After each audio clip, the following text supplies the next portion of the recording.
เด้อตั้งแต่ที่พี่น้องที่มาตามที่หลังเด้อเอาหาคนดูคนนั้นเพียงสวรรค์นั้นงามแท้แม่สมดังคำสมเสริมเขาเอ่ยกันว่าวีทองเป็นยามใดเมฆไหลลอยที่ละล้อบ่เห็นหน้าทนนองแล้วต้องส่วนที่อาวรน้ำห้องสีเนื้อนาลีได้เจ้าสร้างบุญปางใดเสริมส่งให้เจ้างามหากวันใดห้องหัวใจเจ้าว่างมองตายขาดผู้สอนยามนอนแล้วเศร้าโศกสันนวลน้องเพียงสวรรค์คนดีเจ้าเป็นเมฆขวัญเมืองแห่งนี้มานาน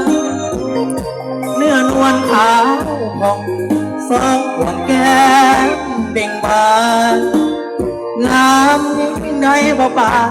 ยิ่งหวานละลึกสื่นใจเมืองสวรรค์ปั้นเจ้าให้งามเด่นแม่นสายใดได้เห็นแล้วอยากเป็นคู่ดวงใจวาสนาจึงน้อมนำมาเคียงกัน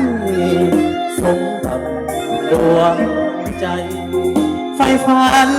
หักนางแน่นอน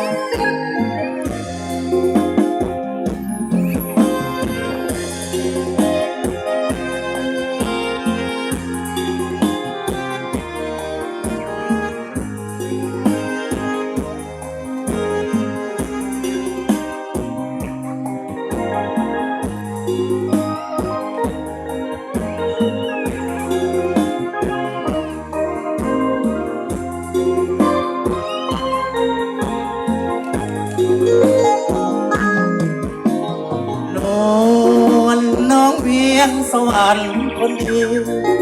เจ้าเป็นเทพีขวัญเมืองแห่งนี้มานาน